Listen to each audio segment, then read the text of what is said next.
at their administrative law judge hearing. Those hearings are typically held not in person anymore. They're typically held by a video conference, and so we'll prepare the client, we'll help gather all the medical evidence, submit it to Social Security, and make the legal arguments in support of the claim. Family law, we have some funding to do domestic violence work. Our domestic violence attorney left Law New York last fall, and we have not been able to find a replacement yet.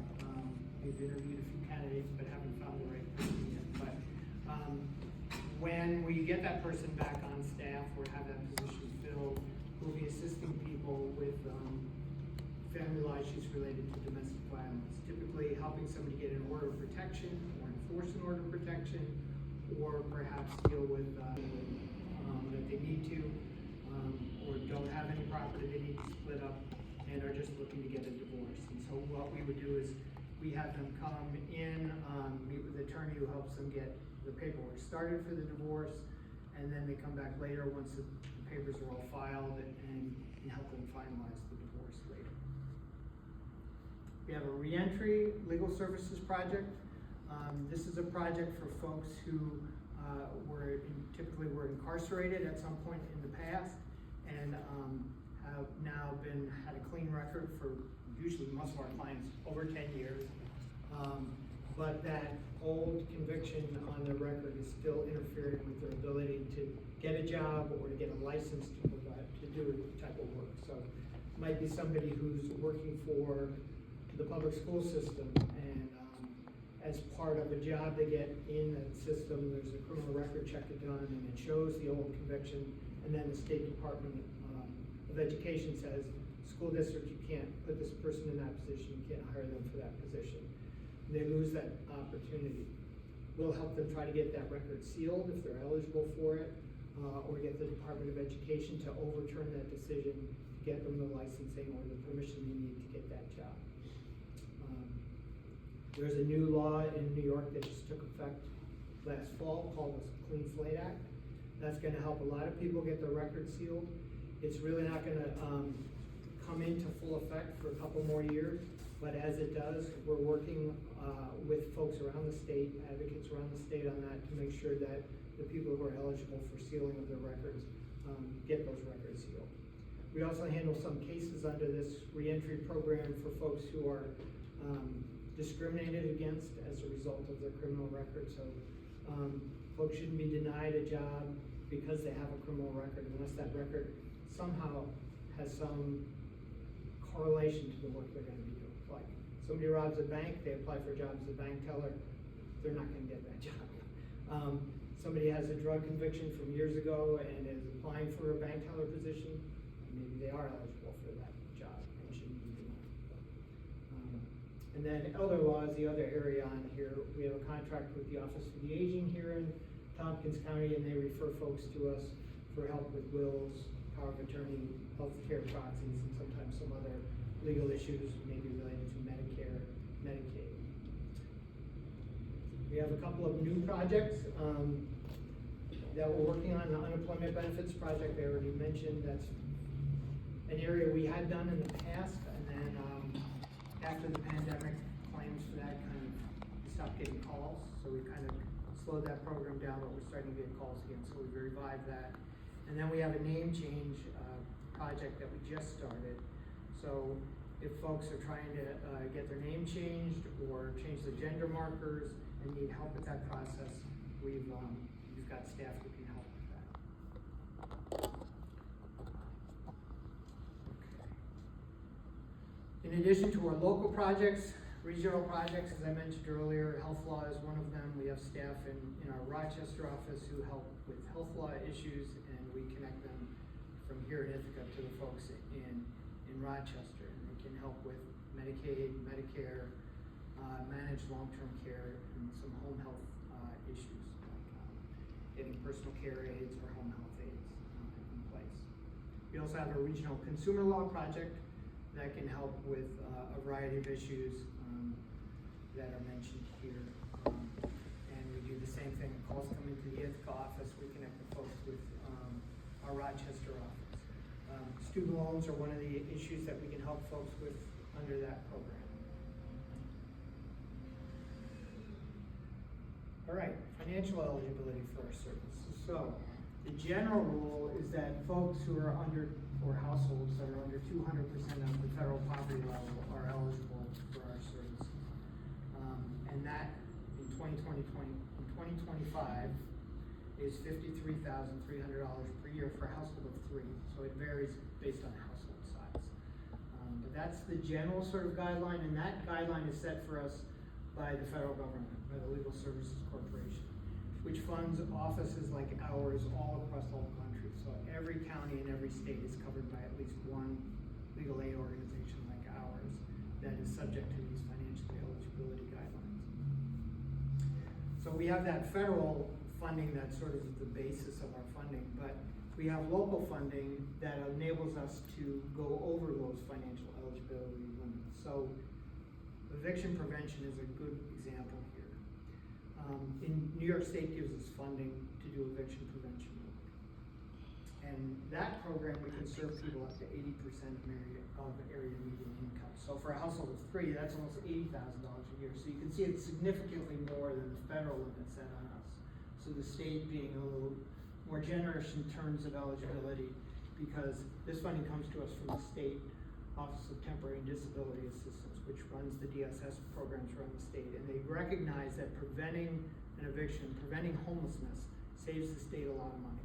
So they're giving money to us for law offices like ours around the state to do the legal work on those cases, to try to help prevent evictions, or at least enable people to transition to alternative housing without winding up homeless in between their eviction and their new place to live. In addition to financial eligibility, we have a citizenship eligibility requirement.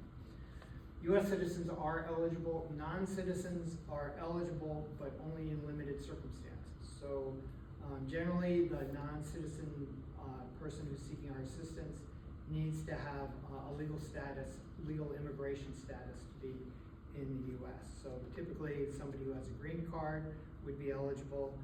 There are a whole long list of various categories of people who may be eligible, but we have to review their immigration status and look at their immigration paperwork to make an eligibility determination. Because of this, we can't really do much with immigration legal work at this time, which is unfortunate because it's a very busy topic.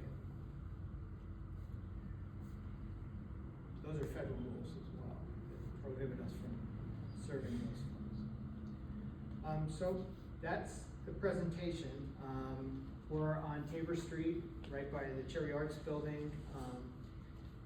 Folks can reach us by phone or by the internet.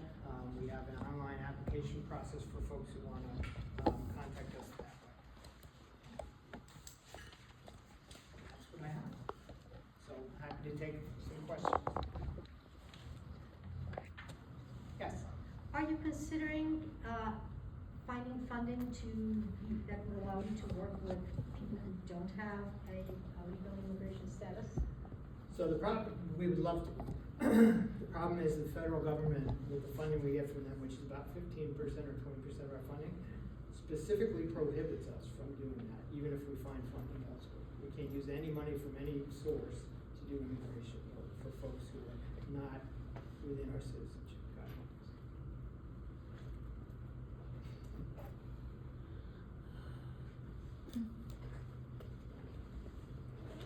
Yes? Yeah, so I have a question. I just wondered this. Do different Law New York offices in different parts of the states do different things, or does the Ithaca office generally offer all the services that any other Law New York office would offer? Good question. So we go through a priority setting process every 3 years where we survey our local clients, former clients, communities, community agencies, to try to get a sense of what folks want in each locality in terms of legal help, and then try to match that with the various funding that we have for civil legal services. So typically the priorities are fairly closely aligned across all 14 counties.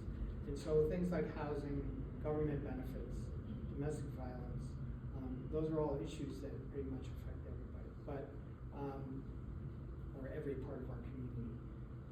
There are grants that we get sometimes that are targeted towards a specific population, like, we had an HIV grant in Rochester that could serve folks who had that diagnosis, and so it was a special population. So sometimes we'll get a special population grant or a special issue grant, like serving veterans or something like that, that maybe makes a slight change on it, but for the most part, people across the 14 counties have the same services available.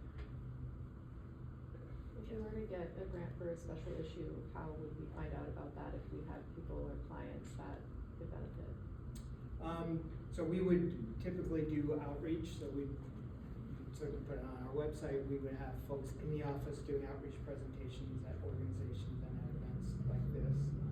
That name change program I mentioned, we didn't get a specific grant for it, but it's a new initiative that our office decided we had the capacity to undertake, so we're just starting to get the word out about that. Yes? I'm sorry, my English is very poor. Try please understand me. So my husband, he is disability.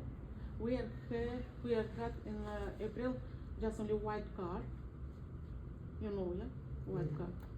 So when I tried to get him disability, they refused him.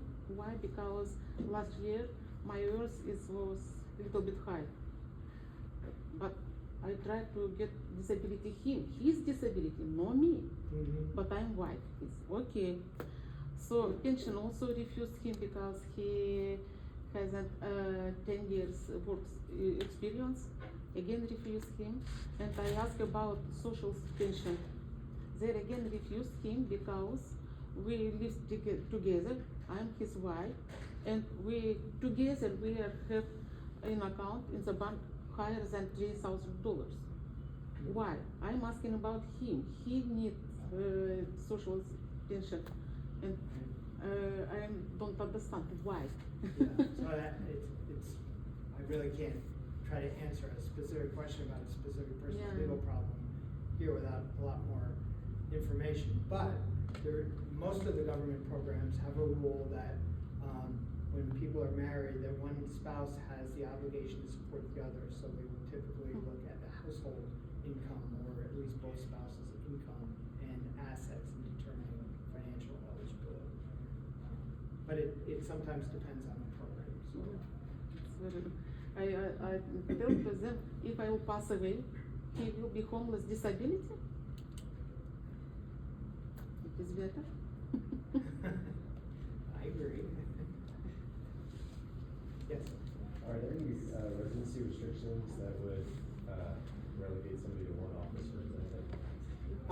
Each office has an area that it covers. So the Ithaca office covers Tompkins and Tioga counties, and the office in Geneva covers 5 counties around Geneva. So it's typically yes. So we will route people to the office that covers that service area. But some of our regional programs it doesn't.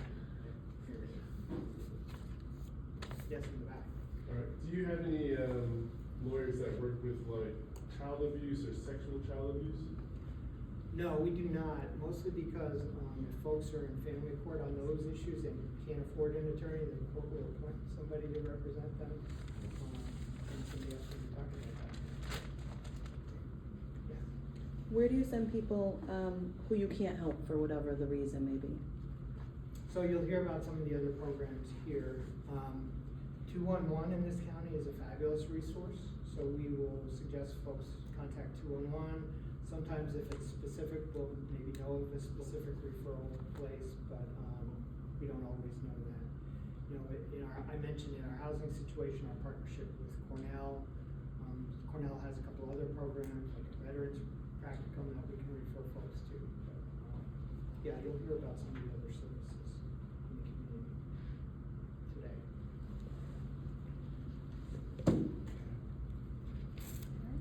Oh, actually, one more question. Yes.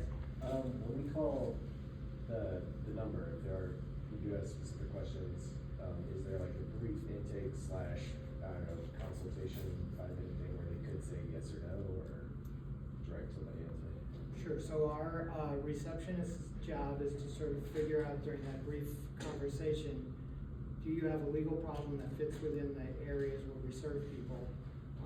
And if so, are you eligible based on your income and citizenship for us to do an intake? And if not, then we really don't have anyone on staff who has the knowledge to try to get into your questions, because people are pretty specialized. So we do that screening first, and then if we can do an intake, and at the intake process is when we'll get into the details a lot. Do you have any translation services available for that intake process? Yes, so we do. We have a phone service that a lot of folks use now to translate into any language, and then we have folks on staff who speak Spanish as well. So yes. So coming back to the question that someone just asked about, so the receptionist does the screening for cases? Initial screening to determine if somebody fits within the categories of assistance that I went through, and then if they're eligible for our services.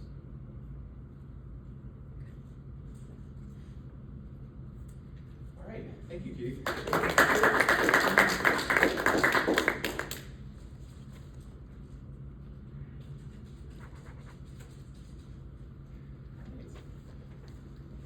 Yes, and our next presenter is Christina Olivano. Christina is the Principal Court Analyst and the Access and Equal Justice Coordinator for the 6th Judicial District, which covers our area. And I think it covers Tompkins County and several other counties as well, the 6th Judicial District. So, yeah, thank you, Christina.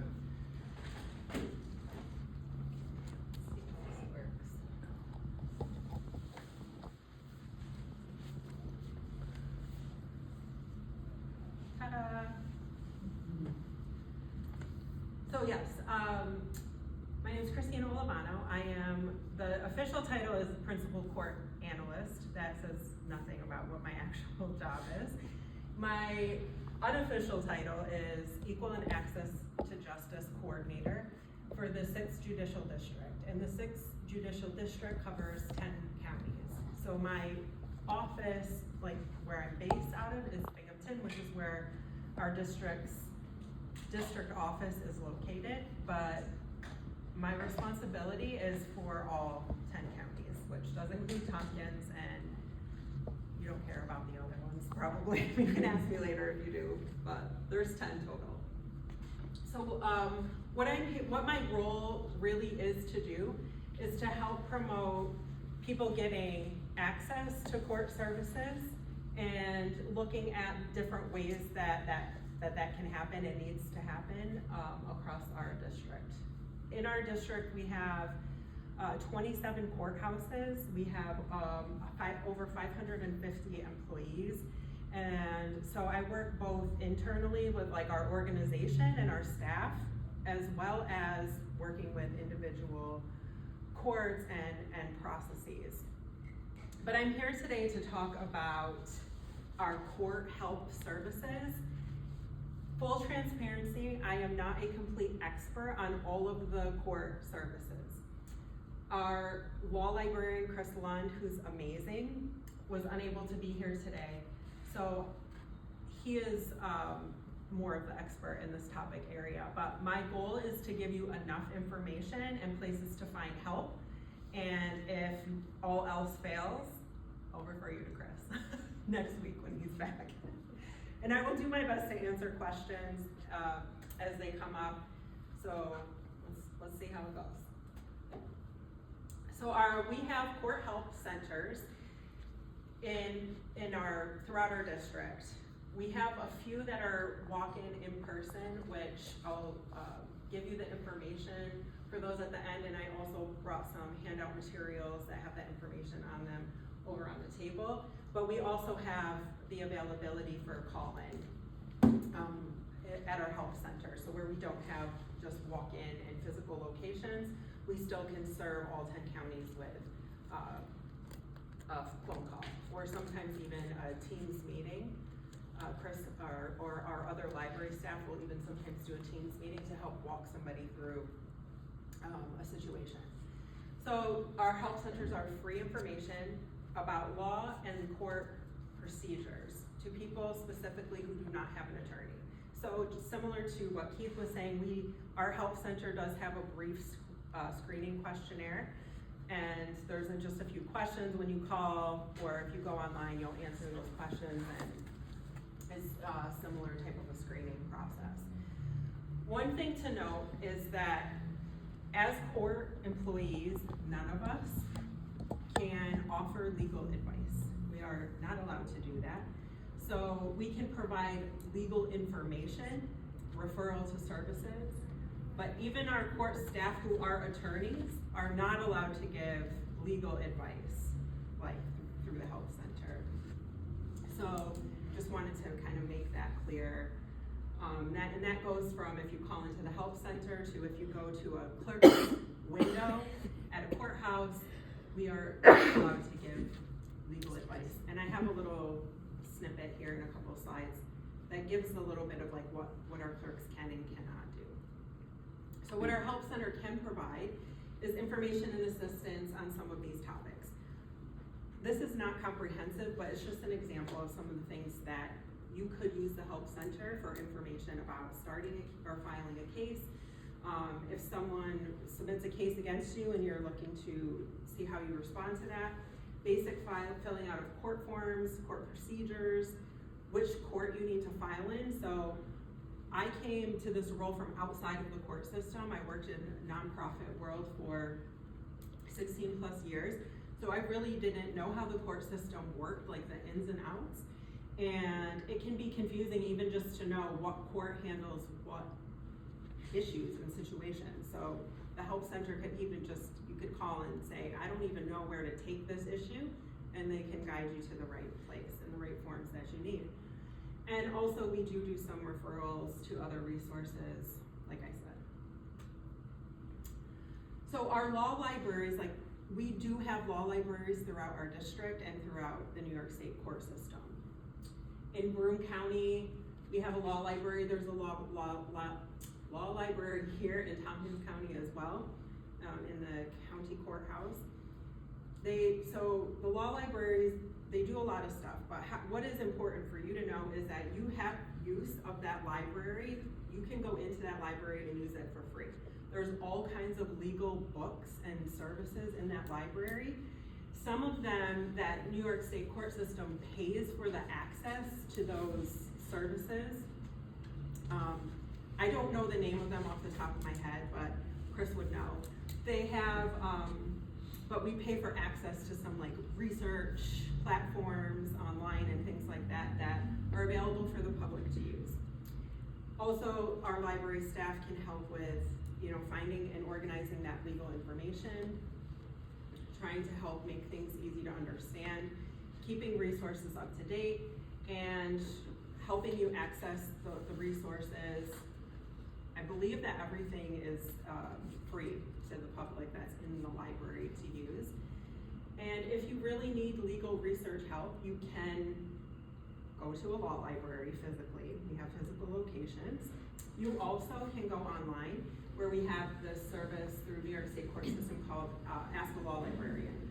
You can get help with a chat, a live chat. You can send and do it like an email to get an email reply, or you can even do it through text. So what exactly is this Ask a Law Librarian service? It's a free online service. You can get help with basic legal research questions. So again, they're not going to give you legal advice, but they can help point you in a direction to research some legal information. And it covers that part. This chat service, online service, is basically open, Monday through Friday, 9 to 5, and not on holidays. And it is staffed by law librarians and library assistants. It's completely free. And in case you didn't get the memo yet, we cannot give legal advice, neither can they. And they also can't interpret the law for you or help file motions or court papers through this Ask a Law Librarian, but the staff can help you find laws, find court rules, find public case information, and show you where to look for legal information. I have a little screenshot here, just so you can see when you pull up that page, Ask the Law Librarian in your courts, this is what you will see. And you can see the options on the side to text, to submit an email, or to chat live. And then the links in the center, there's some like FAQ questions and things like that that you can look up and see if what you are looking for is something that this service might be able to help you with. Okay, so inside the courts, we have clerk's offices. Our clerk's office can help when you visit a courthouse. It can, again, help with information but not give legal advice or take sides. So what our clerks in the courthouses can do is to help explain court rules and procedures. They can share information about public cases and court records, give copies of laws and past rulings, provide court forms and instructions. So if you don't have access to a printer, for example, going to the courthouse, the forms would be printed out for you. They'll give them to you with the instructions. You can even sit there and hand them back to them. While you're there, most of our courthouses have some space where you can sit down at a desk or a table or even in a separate room to fill out your papers so that you don't have to make multiple trips. And obviously, if you're not in the right place, they'll try to help refer you to the right office for more help. But what our clerks cannot do, tell you what to do in your case, give legal advice or opinions, predict what the court will decide. If a case or information is sealed or private, they're not allowed to give out that information, and they can't physically fill out forms for people. However, they can look at a form and say, you need to provide more information about this, or you left these things blank, and they need to be filled out. So they can, if you go there to fill out your form and hand it back to them, they can look over it and just sort of, you know, if there's something missing or missing information that's going to prevent the form from being filed and accepted, they can guide you in the right direction. So we also have something called alternative dispute resolution. So this refers to different ways that people can resolve disputes without a trial. Again, I'm not an expert in this area. We do have a law department in our district office that serves the 6th district. And we do have somebody, her name's Jamie Smith. She's our main ADR contact person and mediator. So some common ADR processes include mediation and arbitration. I think there's some other things that fall underneath that, but mainly what she does is mediation and arbitration. So these processes are generally confidential, a little less formal, less stressful than traditional court proceedings. They don't always have to take place like in a courthouse. You can meet if there's a community center or another place. She can meet people. She'll travel and meet people in other counties, so you don't have to come to Broome County. And sometimes she can do, if both parties agree, there can be virtual arbitration or mediation. So for arbitration, this is just a neutral person called an arbitrator. Here's arguments and evidence from each side and then decides on the outcome of the situation. So similar to like a judge, but I'm not sure exactly what the difference is or what would qualify for somebody to be in arbitration. But I know that she will work a lot with like families and or people who know each other in cases and try to get an outcome determined without having to take it to the actual court. And then mediation, a neutral person, the mediator, helps parties try to reach a mutually acceptable resolution of the dispute. Not deciding the case, but helping the parties to communicate so that they can try to settle the dispute themselves. And this is another situation that can be helpful when it's like family members or neighbors or business partners, people who know each other. I know she does a lot with family matters, divorce, and things like that through mediation. And I do have a handout for some of our ADR stuff on the table over there with a QR code that leads you to more information. And I also have my card there, so if you're not finding what you're looking for, and you email me and say, hey, you were talking about this, mediation, and I didn't find it online, and I'd like to learn more, I can definitely connect you with our law department, and they would be able to help answer your questions and guide you in the right direction with that. Okay, so here's a little bit about some of our other free court services. Some of our courts have waiting rooms for children, so child care centers. It's always depending on staff and availability. So you would want to definitely call the court location ahead of time and see if there's, hours or age requirements, and that's going to vary from court to court. A lot of times it's contracted with other community agencies to provide that service. So it can vary, but it's good to know that it's, in some places it is an option, and you can call and check on that. We have an online e-filing help service. This resource center, there's a resource center that can help you e-file papers in our electronic filing system. That way you don't have to go into the court at all. There's only certain things that qualify for electronic filing, certain cases and case types. The resource center can help guide you to, I think I put a screenshot so you can see, but for unrepresented litigants, meaning somebody who doesn't have a lawyer representing them, and there's certain walkthrough questions that you can go through on the page to determine if you can e-file for what you're looking for. Also, what's important to know is that each court has a contact person to help them make accommodations for people with special needs. So if somebody needs special accommodations for some sort of disability, we have people in our courts that work to try and make that happen to the best that we can, making a reasonable accommodation. There's not a charge for that. What did I do with my water? I'll get you one. Oh. Yeah. That can help make arrangements for that. So, for example, I know in Chemung County, one of the courthouses there is considered like a historical landmark, and it does not have an elevator. So, if somebody had court there, they wouldn't be able to have access to that building very easily if they had a wheelchair or a walk or something like that. So, calling ahead for your case, letting them know, they can actually move the case to one of our other facilities in Chemung that has accessibility. And also a free court service that we have is interpreters. So these interpreters are available if you don't speak English or are hearing impaired. We have interpreters available in over 100 languages, including sign language. It's really important to ask for an interpreter as early as possible, just so that we can accommodate if somebody needs to go to court or even needs help like understanding and filling out papers or forms that they've received. And so I left the number there for the chief clerk's office you can call your chief clerk's office or you can call our state office to get more assistance with that.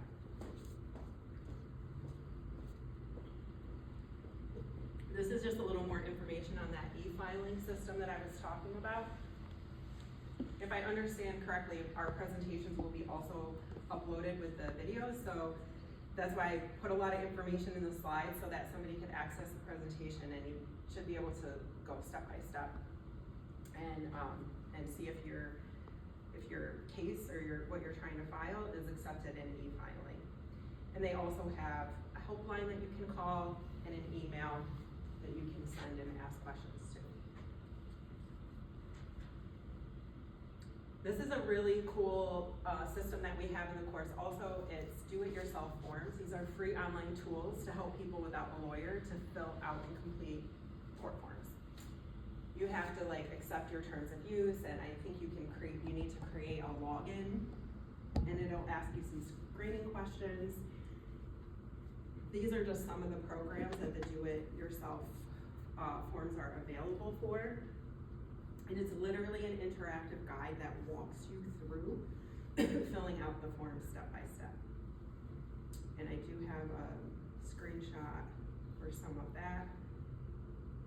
So I did one for support petition, just as an example. You see where it says start, you would click on support petition, and it would lead you to this do-it-yourself form program and start the process. It'll ask you questions, and it actually tells you also what papers, what information you need to have before you get started, because it won't like save and let you continue 3 days later. You have to like sit down and do it. And then as you complete each step, this lady will walk closer to the courthouse, and then you'll know you're complete when you're ready to hit enter and she's reached the courthouse. Your forms would be filed.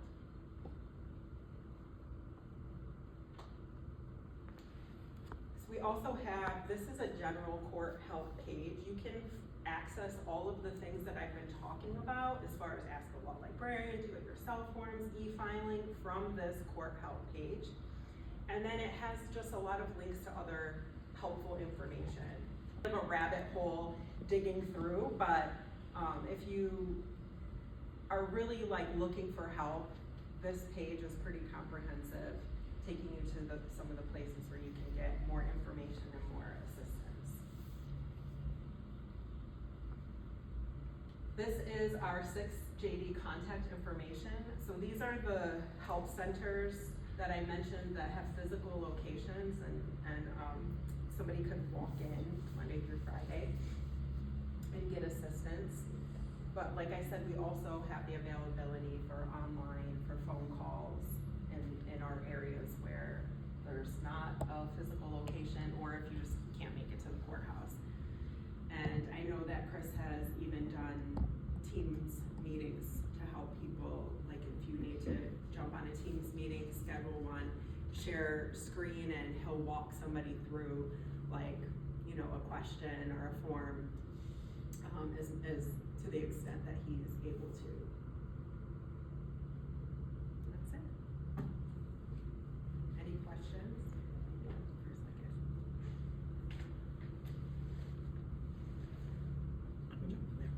second. I specifically have used the help desk before, so my question is kind of specific. You have different categories for people who don't have attorneys to click under and to access forms that can assist them with cases. But what do you do when, like, a specific circumstance and there isn't a form already created or specific to like our area? Because a lot of the forms are specific to New York. The heading and all of that, it's like already printed that it's like Queens or just somewhere weird. So how do you fix that? So, as far as the do-it-yourself forms, they are limited because it's a pretty extensive process to get those do-it-yourself online forms created. And across our whole state, we have one person who has the capability of creating those forms. So, whatever is there for the do-it-yourself, I think she always is working on other ones, but we never know when she's gonna be able to, because she has other roles and responsibilities too. It's not her only job. So as far as those go, there's not really a lot of like what is there and what's available. When you click on the do-it-yourself forms, it's just what's available for now. And so if what you needed wasn't on that do-it-yourself site, you would wanna call the courthouse or call the help desk and find out where you get the right form for. Some of the forms are, I know that some of the forms are tricky in that they are labeled, you know, like they might have been created in New York City, and then sometimes somebody puts it on the website and it's not like a general blank form. But usually if you call our 6th JD help desk, I know that we have specific forms on our 6th district website that, you know, somebody from the help center should be able to direct you to find the right one that you need. Okay, I got one more. It said landlord tenant somewhere on the thing. It's like a landlord tenant in the forms. Why is it that there is only information for a landlord to sue a tenant, but not a tenant to sue a landlord? I honestly don't know. I think that there are some forms for tenant action. Not a lot. Like, there's literally nothing on that website for, it's like there's nothing. There's just nothing. For it to be a website catered for people who don't have access to stuff, it's like, it's the unspoken thing of a tenant suing a landlord. There's plenty of stuff on there for the landlord, but there's only one form, I believe, for the tenant, and it's like in response to an action from the landlord. Yeah, I honestly, I don't know, but if you do take my card Mhm. and you email me that question, I can Okay. try to find out Okay. the answer, or if there's something that's Mhm. not here that I'm missing, and if I can get it to you, I will. Okay. So there's the various different law libraries. Does each have a librarian that we would contact for this, or is Chris handling like a centralized system with this? Or does he answer for those folks? Yeah, so, Been there and done so that. Chris is like our head librarian, so he is the 211. centralized, like, source for a lot of this. But in our walk-in locations, we do have librarians or library assistants available, for help. Yeah, he's in Broome County, but, so he doesn't like, he does travel, but I mean, he's not in all the locations, like, rotating. We have other people in those physical spaces to help out.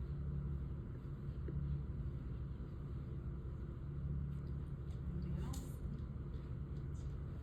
Well, thank you so much, and I'm a private attorney, I frankly use a lot of these resources myself, I needed to look at small estates the other day and figure out what was going on with those. I don't usually practice in the States, but these are great primers to give you the basic legal knowledge, so it's a really important resource, what you're doing. And so, like I said, I have brought information here, our help center brochure, my business card, there's some pens, magnets. There's a little bit of information about the ADR process. So please feel free to take things. Don't hesitate to reach out, email me, contact me if there's a question that you're thinking of that you don't want to ask right here out loud. Please feel free to email, and I will do my best to find out an answer and help in any way that I can. Thank you.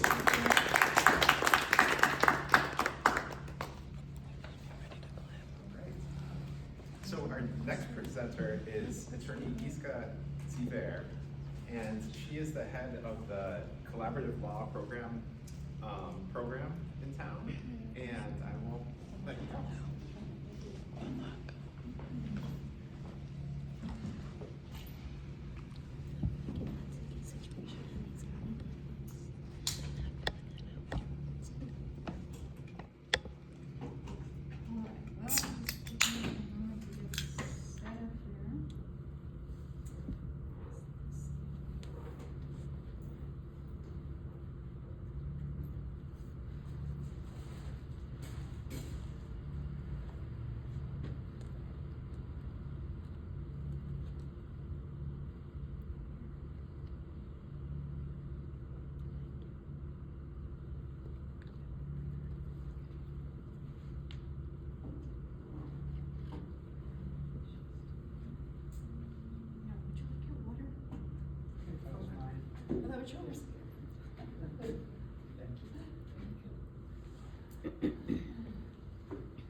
Right, good afternoon.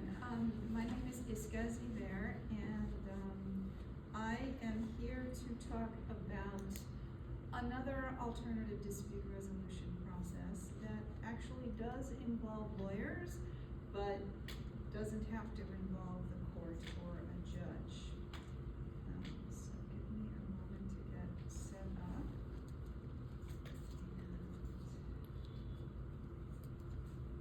Alright, so there's an old picture.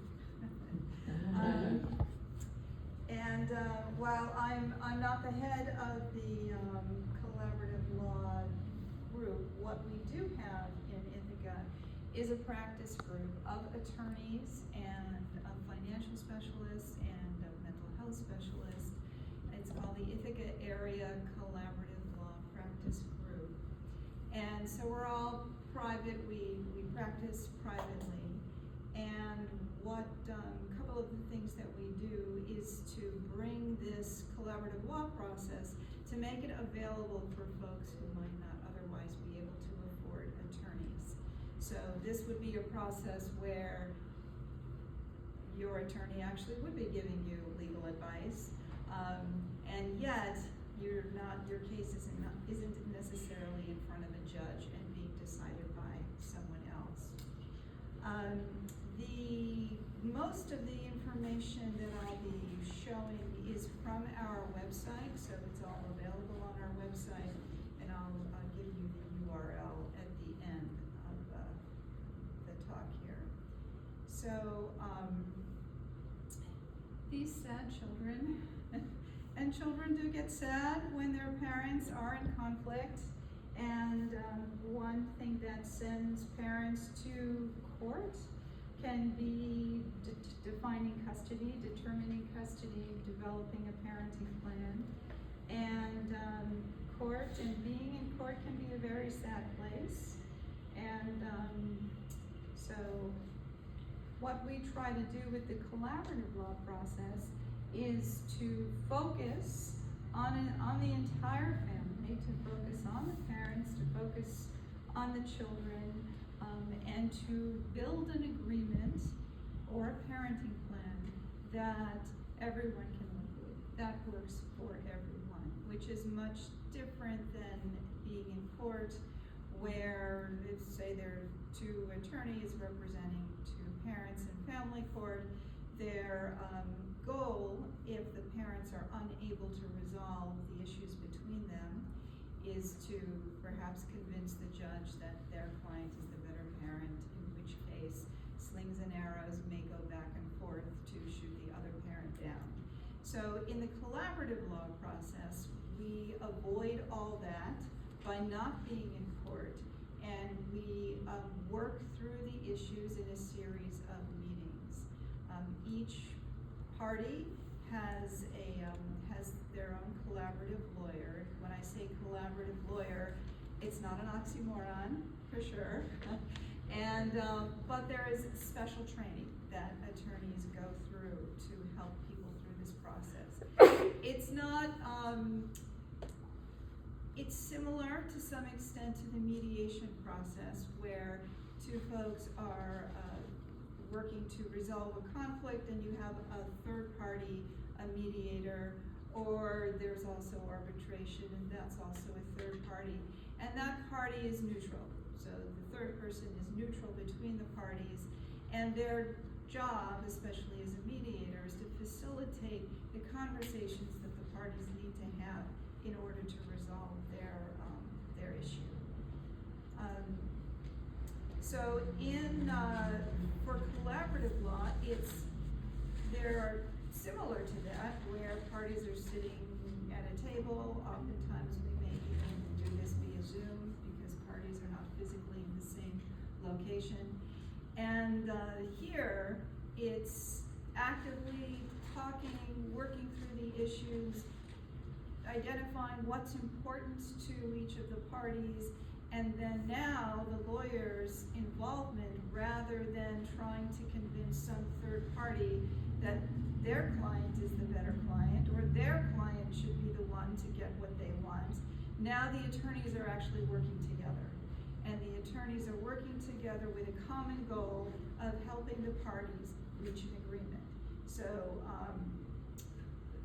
whether that's a custody plan, whether that's a separation agreement, primarily our group here in Ithaca, we work within family law, but it's not, you can use this kind of a process for other situations as well. It works best where the parties will have some type of relationship going forward. After the conflict, let's say, has been resolved, and the parties still have to deal with each other, whether they're part of the family or whether they're own a business together, this collaborative law process can be a good fit. So basically, what is the process? And the goal is to minimize the conflict while while addressing the issues that need to be resolved. And in large part, we do that by gaining a good understanding of what's important to the parties, and also give them a safe environment so that they can talk about what they need to talk about. So that brings us out of court. There's no court oversight when a collaborative case is going. And what is said at a collaborative meeting is confidential. And before even entering into the process, everybody, attorneys and the clients, sign something called a participation agreement. And in this participation agreement, it sets out what are the obligations of the process, what are the obligations of the participants in the process. So for example, and this is really a safety net, if for some reason the discussions break down and the collaborative process is terminated, neither party can take their collaborative lawyer with them to court. So, and the safety net part of that is that no one, an attorney or a party, can use the threat of going to court to get someone else to comply or to get someone else to agree to something. So that's just off the table. So it's focused on integrity and transparency, and but yet it's a formal, structured process. The other aspect about the collaborative law process is it can be larger than just two attorneys and two parties. So we also have, especially if you're in a situation of maybe a divorce, and the parties, if they could benefit from financial expertise, a financial person can participate, but then that person participates as in a neutral capacity. Or mental health, perhaps, or some kind of coaching, to help the parties work through the emotional stuff. And honestly, the emotional stuff can be large hurdles for getting through the meetings that we all need to have to resolve the issues. So we can have a team. So with collaborative law, it's possible to approach things as a team, and the team is working together. So it can be a good fit where you're dealing with folks who take responsibility for themselves, and they take responsibility for their decisions, because it's the parties who are the decision makers. Not a judge, not the lawyers, it's the parties who ultimately are the decision makers. But now they're making those decisions and having those discussions with their collaborative attorney at their side, who can and does give them legal advice.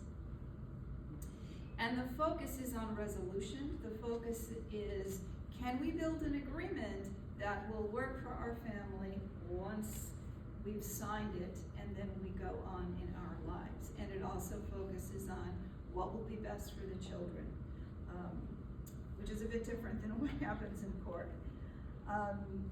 So oftentimes for parties who do want to separate or divorce and they have children, this can be a much more peaceful and less stressful. It's not easy. None of this type of work is easy, but there are ways to make it less taxing and less traumatic for parties who are going through it.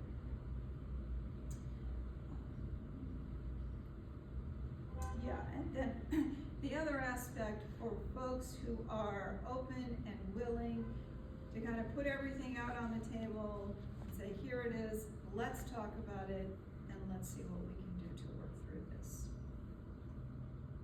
Now, the two programs I'm going to talk more about are our no-cost collaborative programs. And here we have a program for folks who are divorcing and need to build a separation agreement, as well as for folks who may not be married, but they have children in common, and so they need to work through issues of custody. So our program is available in both situations. So focusing on separation and divorce, I understand that, I think Keith talked about through Law New York, if parties have it all figured out and they want to get an uncontested divorce, it seems like Law New York can help them. And it also seems that with the court programs, that I didn't know there was a do-it-yourself divorce, so I'm gonna have to check that out. Again, if parties have it all figured out, maybe they can go that option as well. But oftentimes parties don't have it all figured out, or sometimes they just don't know. What is it that they need to figure out? What is it that they need to resolve? So the collaborative law process can help with that. And what happens is that the attorneys will walk the parties through the process of building an agreement, because in order to get an uncontested divorce in New York, all the issues need to be resolved. And those issues are resolved through an agreement, through, say, a separation agreement.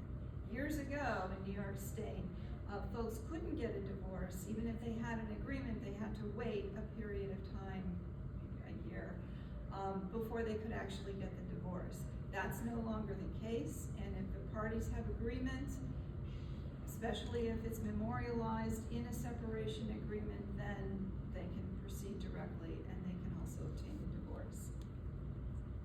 So through this,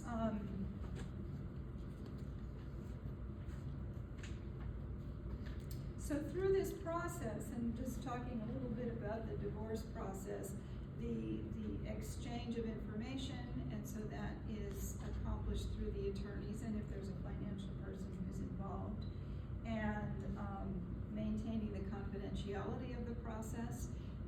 There are minutes that are created by the attorneys, but those minutes are confidential. And another safeguard in the participation agreement that parties sign is that they agree ahead of time that they're not going to subpoena an attorney to testify in court if for some reason the process falls apart. So we take that, the issue of creating a safe environment for people and to protect confidentiality of all the different things that they may need to discuss, we take that very seriously. And the other aspect is to walk through that process of building the agreement. Now, through Law New York, what makes this, through Law New York, what makes this available to folks who qualify, so again, that's an income qualification. We don't make that determination. Law New York makes that determination along with the other programs that they offer. However, the attorneys participate pro bono. So the attorneys are not paid and we participate in that program pro bono. And as I understand it, if there are two folks who are in Tompkins County and they want to use this program, one might call Law New York here in Tompkins County. If the other one also qualifies, the other spouse, they may work through a Law New York in another location or another region. They don't have to go there, but oftentimes the Rochester office, I think, steps in and then helps each party through this process.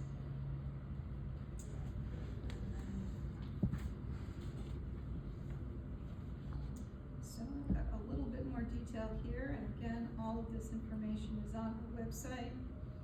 So Law New York will determine the financial eligibility, and it can still work even if one spouse qualifies and the other spouse does not. And so usually the collaborative attorneys involved, we're flexible, we'll work something out. We may create some kind of sliding scale to make it possible for the party who may not have qualified through Law New York, but that they can still participate in the process. Typically, if there are already actions pending in court, then folks are not eligible for the program. So it's anew. They're coming in anew without having been in court already. There are situations where sitting down at the table and talking and working it out just may not be feasible and may not work. And it's the same thing for mediation as well, that if there's a history of domestic violence, if there's a history of mental health issues that make that difficult, if there's a history of substance use issues that make that difficult. So there are instances where it won't work, and we do have to screen for that, and so that's another piece. As I said, where the lawyers and the professionals are working as volunteers, and the net result of this process is an agreement, is an agreement that the parties sign, and so there are no court fees or costs for that. So, when folks are getting a divorce and they're doing it this way, they're building an agreement and then they're getting the divorce. It's a two-step process. So once parties have signed an agreement, that doesn't terminate their marriage. There's a second step that needs to happen, which is filling out a lot of forms, and basically it's an administrative task, but you're not divorced until there is a signed and entered judgment of divorce. And so that's the second piece that can all happen without going to court, and we use the e-file system, and we can make that a very smooth process for people if we do this collaboratively. So if someone is interested in this program, then the point of entry is through Law New York, and so here the phone number is here, and make sure that they know that you're interested in the collaborative separation and divorce program, and I would imagine at that point they'll lead you in the right direction. And then what happens from there is that our practice group is contacted by Law New York, and then we'll make a match. We'll make a match for a client with an attorney.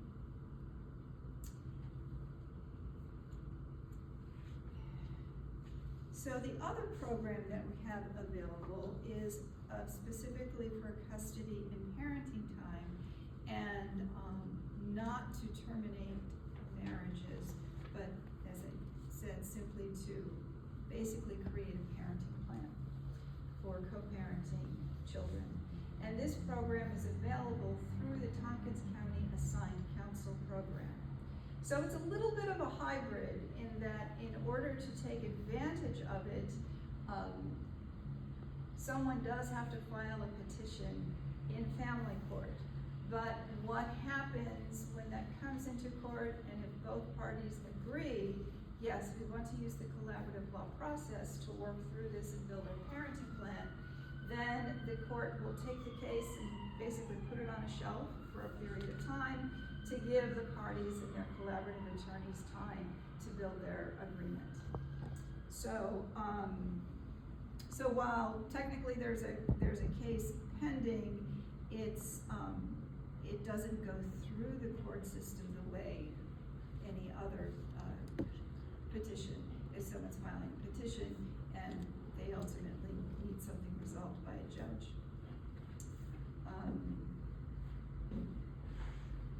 So also here, if we're working through assigned counsel, there's a participation agreement that everybody signs. It's basically the same participation agreement regardless.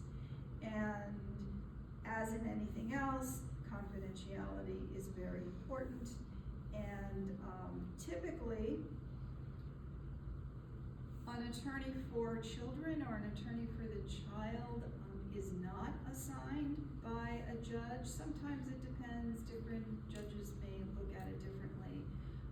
One thing that's unique about Tompkins County is that this program is available, as far as I know, just in Tompkins County. It's not available in other parts of the state.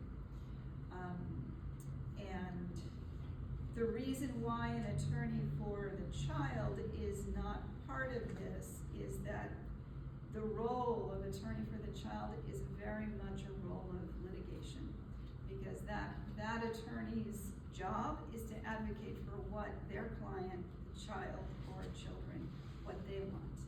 And I've done that job for many years, and this is my personal opinion, but what that ends up doing often is it puts children right in the middle of their parents' conflict. So with the collaborative law process, the thinking is that it's the parents who know their children, it's the parents who care and love their children the most, and so they are in the best position to be able to work through the issues and the parenting plan to come up with something that will meet their children's needs in the best way. At the end, where there is an agreement, and at this point, if parties are in family court, the resulting agreement then ends up becoming a custody order. And so, again, the parties sign, and then it's presented to the court, and judges are very happy when these come in, because that means that the parties have resolved their issues and they don't have to go through a hearing. So briefly, in terms of how this works, as I said, one needs to apply for assigned counsel, and in order to apply for assigned counsel, a petition needs to have been filed. So that's a piece that just needs to have been filed. The petition itself doesn't have to have a whole lot of information, but it does need to exist, and it needs to have been filed. And then Tompkins County Assigned Counsel Program has their own eligibility requirements, and so that's what determines if the person applying qualifies for assigned counsel. To engage in the collaborative process, both parties need to agree, so it's voluntary. And oftentimes people don't even know that this process exists. So there is an element of education and building awareness, which is one reason why we're here today, to explain it. If the other party doesn't qualify for assigned counsel, that doesn't mean it's over. The collaborative process can still happen. It's just that the person who didn't qualify is going to have to retain their collaborative attorney. And that has certainly happened, and we have been successful. So enrolling into this program, there is an application that folks fill out if they would like assigned counsel. And yes, so, oops. Okay.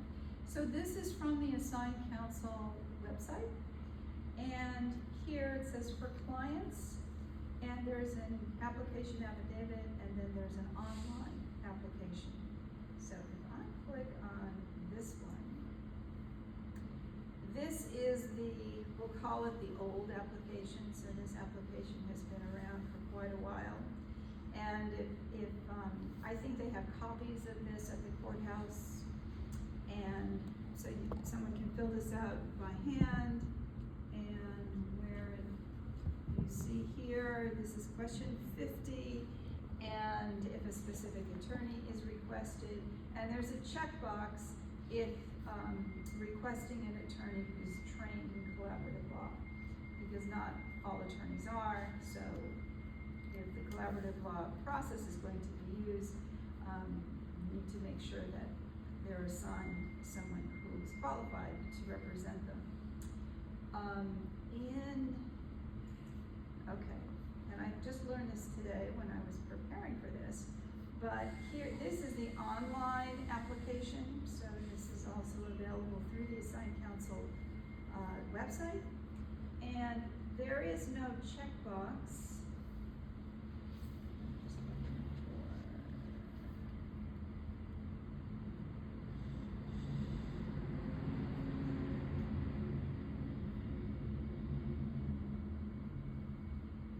Okay, So there's no checkbox that says I would like an attorney trained in collaborative law, but there is this input box for a specific attorney requested. So at this point, until hopefully maybe they'll add the checkbox so that the word collaborative law appears on the application, it could be filled in, collaborative law attorney under specific attorney requested. So that's potentially a place that could be indicated. But the folks at the assigned counsel program need to know when the application comes in if someone is requesting the collaborative law process or a collaboratively trained attorney. And it's possible to switch midstream. So sometimes people go to court, sometimes they decide to mediate. They can also decide to use collaborative law if the court process is unpleasant enough and the parties believe that they could actually resolve their issues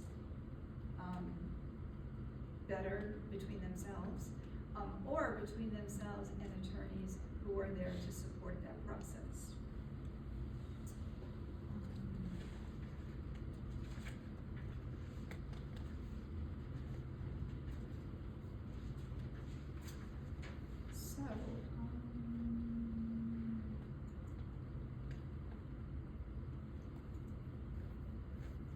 So this is, so our practice group, this is the URL, collab-law.com,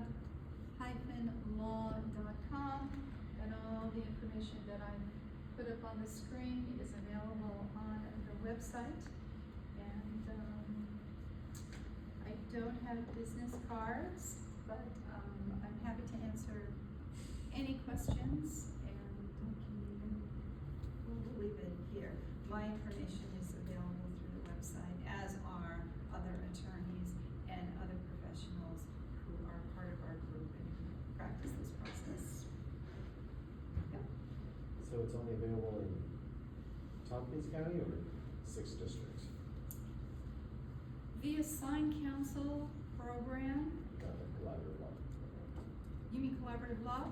Actually, I mean, collaborative law is a process that's worldwide, so it's available worldwide. What's available specifically in Tompkins County is access through the assigned counsel program, so a party doesn't have to pay for their attorney. So it's just the no-cost portion of it, so there's still a cost version of it? Yes, yes. I'm guessing that might be why it's not on that form, because that's Tompkins and Schuyler, so it's not available for Schuyler. Well, that's an interesting thought. That doesn't mean it couldn't be. So now that I've just seen that there's a new application, I'll follow up on that. But as far as the attorneys, I don't know that there's a practice group specifically in Schuyler County, but certainly Tompkins County attorneys could participate. There are often attorneys who practice in Tompkins County who are on the panel for Schuyler County. And I don't know if that's a different assigned counsel program personally, I don't know, but that could be dealt with. Do you have another question? Okay. Yeah, I'd make a bunch more. And I was just curious, do the collaborative law attorneys that you work with, do they generally practice in surrounding counties too? Yes, yep, wherever the inquiries come in from, there are places in the state that just don't have this available. So for example, I believe in Broome County, their collaborative law isn't necessarily available, but what we've heard is that, oh, us lawyers down here in Broome County, we get along so well, you know, we can work it out. And it's only you Ithaca nasty attorneys who can't do it. But sure, we get people from. And the other aspect that makes it good for clients is that oftentimes people have already physically separated, and then one might be living in California and one might be living here in Ithaca, and then we can also make that work through virtual, through Zoom, or those kinds of things. So if we because you're the collaborative law, you assign or retained, collaborative law attorney can't be subpoenaed afterwards when the process breaks down. Presumably, they would either need to have another one assigned after, if the process breaks down, or you would need to retain additional attorneys. It depends on, I think, two things. It depends on the reason for breaking down, the reason that the process, let's say, terminated. Sometimes the process may terminate with those specific people involved because a collaborative professional leaves or resigns, let's say. That the integrity of the process may still be there, in which case then another attorney could come in and then the process could continue. If the process terminated because a party said, forget this, I'm not gonna agree, I don't wanna do this, I'm going to court, then those collaborative attorneys go away, and then if the parties are then going to be in court, they need to get litigating attorneys.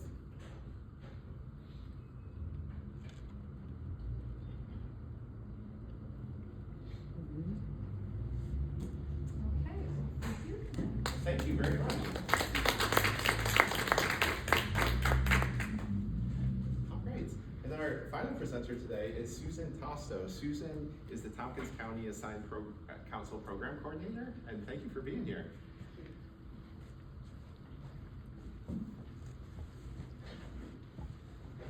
This will be short and sweet because I don't have any technology.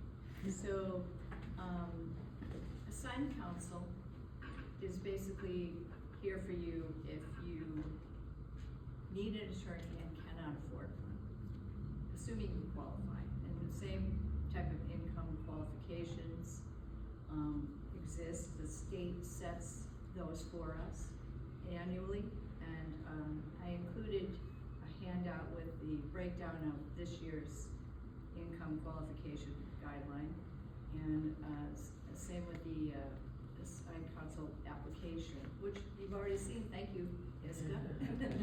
That's good. So, just to bring it down to its bare minimum, we are required to cover all criminal matters. That's everything, violations, misdemeanors, and felonies. We don't cover local laws such as violating a zoning law or, something in a town, unless a judge directs us to do so, and then we do have to do it. We can assign an attorney to accompany someone who has been contacted by the police and is wanted for questioning. And it's usually a good thing to do because that can be kind of a treacherous area. Family law, we have limited things that we can cover. But of course we cover custody, visitation, neglect, abuse, paternity for the respondent only, and child support for the person, if it's a violation of child support, and that is covering the respondent who runs the risk of jail time. The first thing that you need to do to apply for assigned counsel is just fill out our form. You've seen where it's available. We have them outside of our office. Family court has them. I believe the courthouse probably has them also. I'm not certain, but online is the easiest way to submit it. It comes directly to us. We then qualify you based on income and assets, so those portions need to be filled out very carefully. We contact you if there's any question that comes up regarding that. We may ask you to provide a bank statement or an explanation. That doesn't often happen, but it sometimes does. Let's see. So, people are quite surprised, I think, often that they can qualify. The state has set our qualification guidelines to 250% of the federal poverty level. So it covers a fair range of income levels. And we're only looking for the income of the person who's applying. Because say we have a husband and wife, maybe they're going through a separation or divorce, or they're in court for custody. We're only looking at that particular applicant. So a person does not need to include the entire family. If you receive public services, DSS, SSI, SSD, SNAP, any of these programs, you automatically qualify for service. Once an attorney has accepted a case, they will contact you, and you need to make sure that you have full contact information on there. Surprising number of people turn in applications without the phone number, so that makes it a little tough, but those things all need to be, need to be filled in carefully and looked over carefully. And once you are assigned an attorney and the attorney is established as your attorney in court, we don't have the ability to change an attorney. In other words, sometimes people will say, this isn't really working out. I'd like a different attorney. The judge has to make that decision. But other than that, it's a pretty straightforward process and pretty straightforward, simple application. So you can help yourself to examples, and they're back there on the table. And that's basically it. Any questions?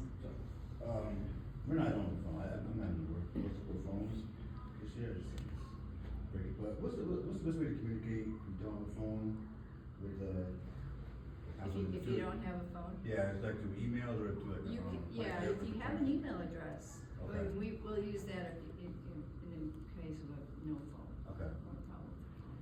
Okay. I can't get a phone. I know sometimes even with the phone, sometimes it's kind of hit or miss with the phone too. And let's say if you call, I mean, you guys know, like, not that you know like their exact schedule, but say you know like if you have an open slip, kind of open window, can you guys set appointments for them, or they do it themselves?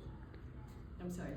Did you guys set appointments for them, or do they, is that more on the attorney side? Or like setting appointments up for meeting with them? To meet with the attorney? Yeah.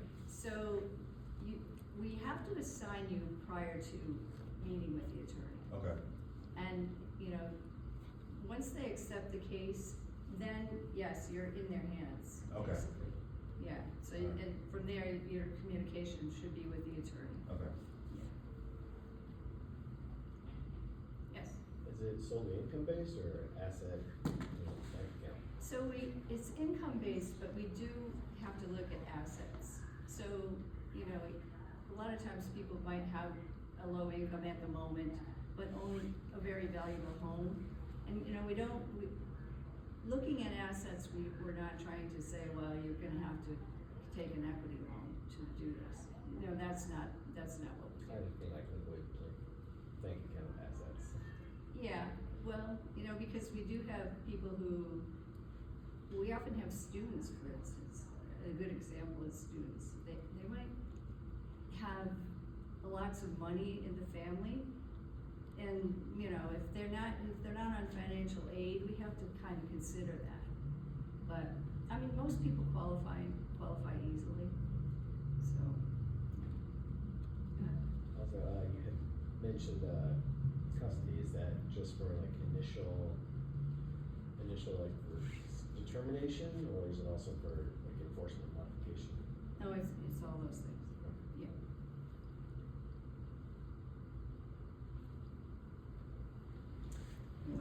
Thank you very much.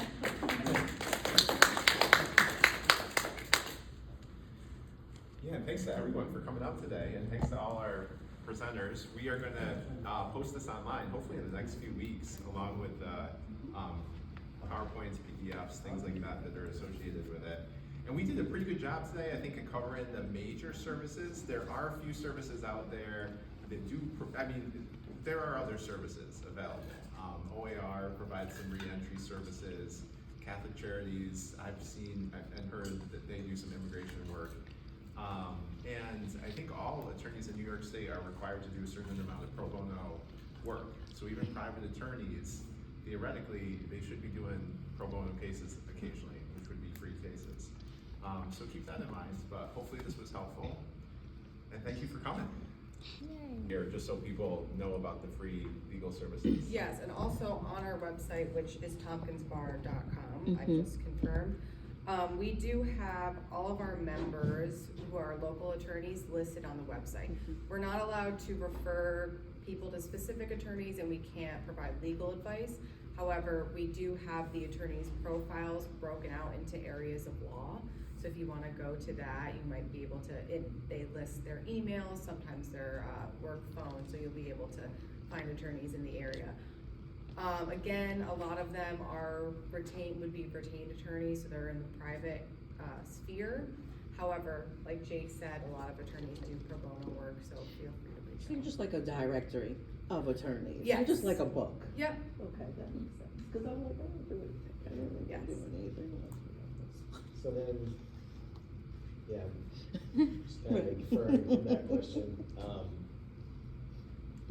presumably you want like a grievance board or any kind of ethics board, like what kind of accountability to attorneys?